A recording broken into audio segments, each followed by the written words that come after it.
السلام عليكم ورحمة الله وبركاته. أهلا بيكم معايا في فيديو جديد من وي.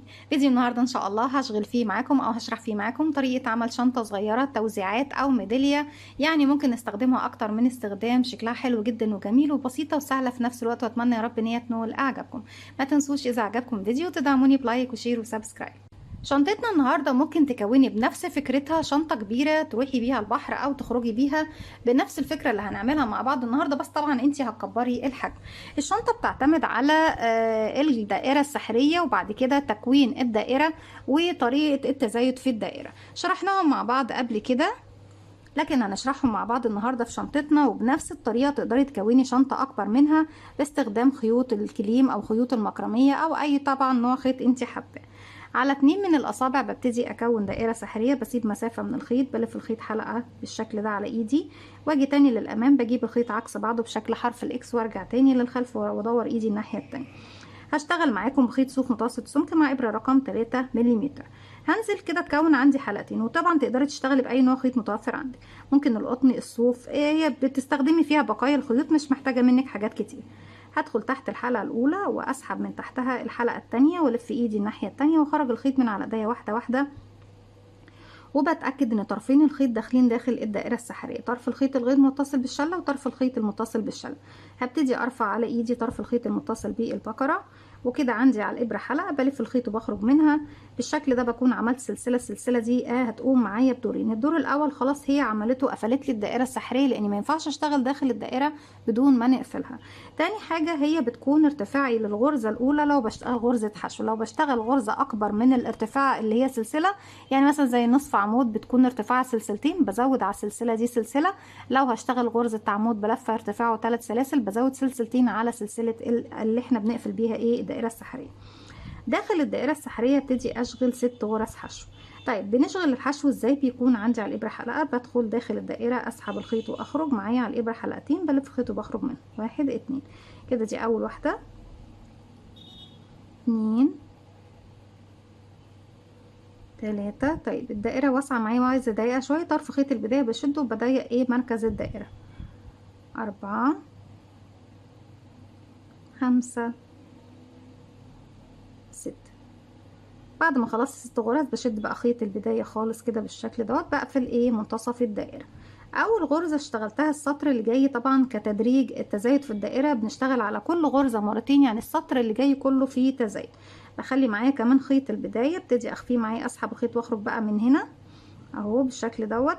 معايا حلقتين بلف خيط بخرج منهم، بعمل غرزة حشو.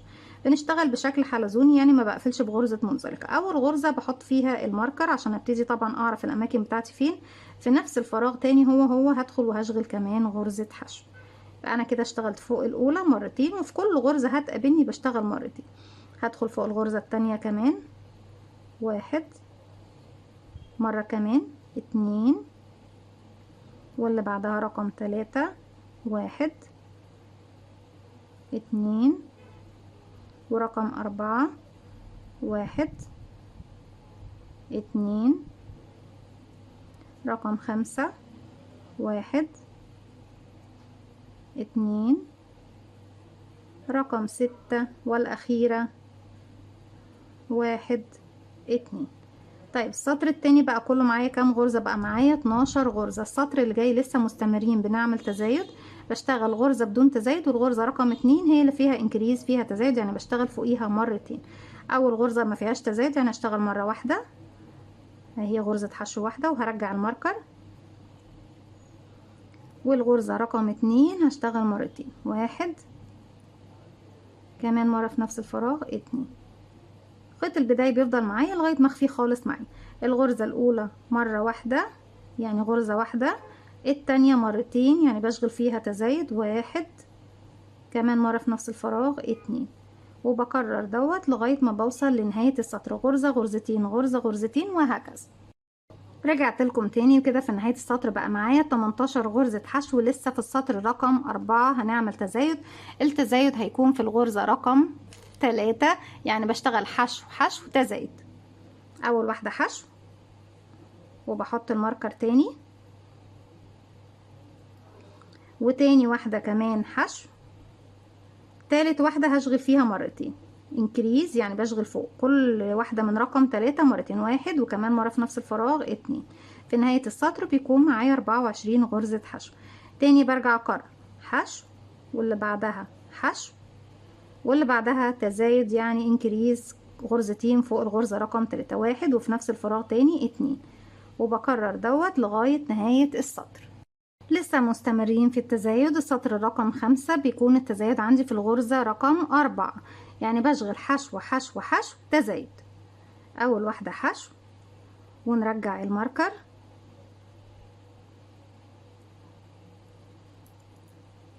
تاني واحدة حشو، تالت واحدة حشو، رقم 4 بشغل فوقيها مرتين، 1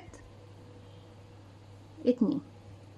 بكرر تاني حشو حشو حشو تزايد، 1 2، وبكرر دوت لغاية نهاية السطر.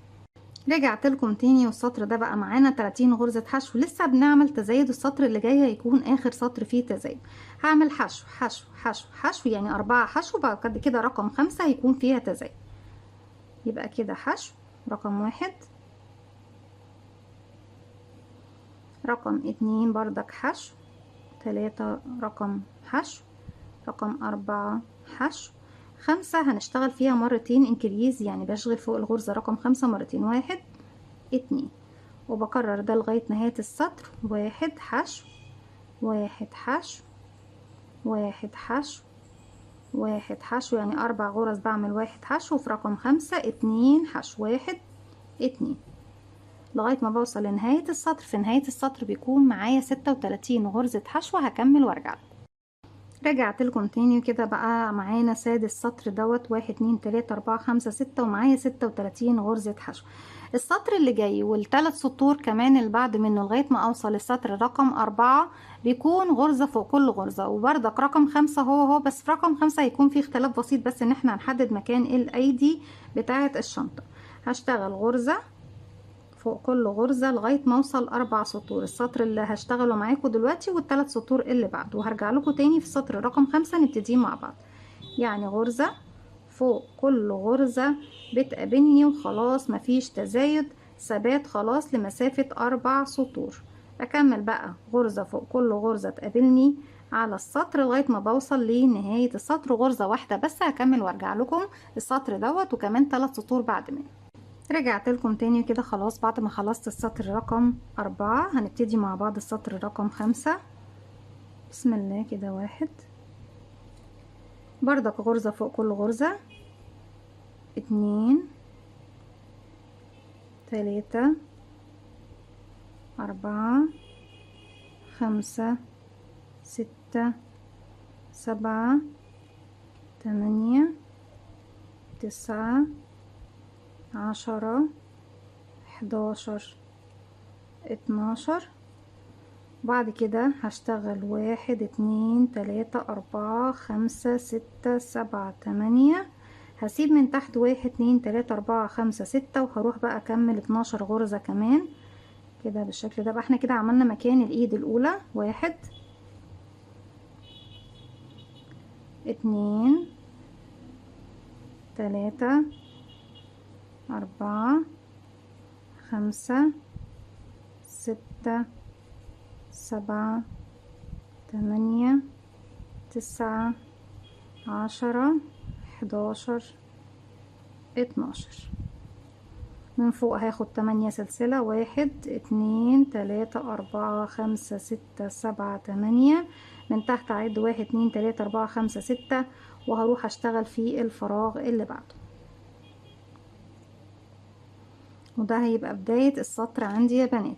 كده اول غرزة عندي اهي. احط الماركر،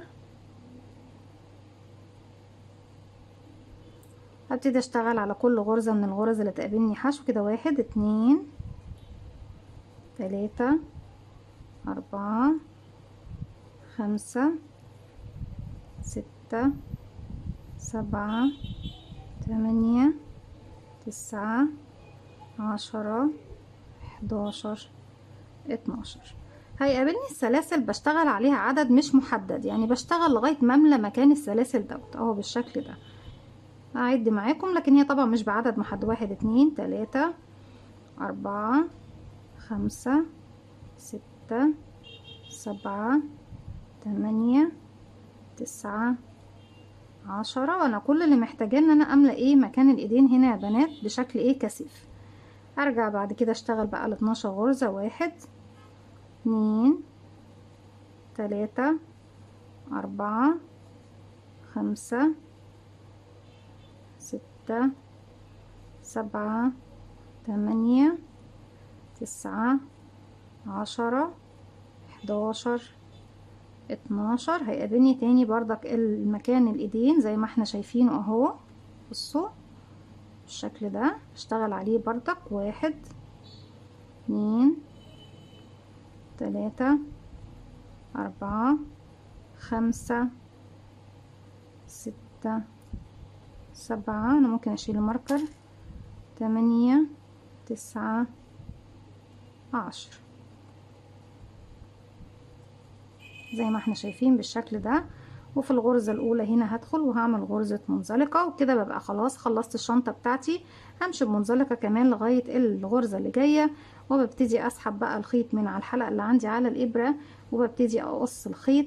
وبالشكل ده بتكون شنطتنا خلاص خلصت. تقدري تركبي بقى الميدالية في الايدين هنا زي ما انت شايفة. لو هتعمليها شنطة توزيعات بتركبي بس فيونكة او وردة حلوة بسيطة كده في المكان ده، وبتحطي البونبون داخل الشنطة طبعا، وبتقفليها بفيونكة بسيطة ستان كده بالشكل ده. دي كانت فكرة الفيديو النهاردة، اتمنى ان هي تكون سهلة وبسيطة وتنول اعجابكم. زي ما قلت لكم نقدر بنفس الطريقة نكون شنطة كبيرة للخروج.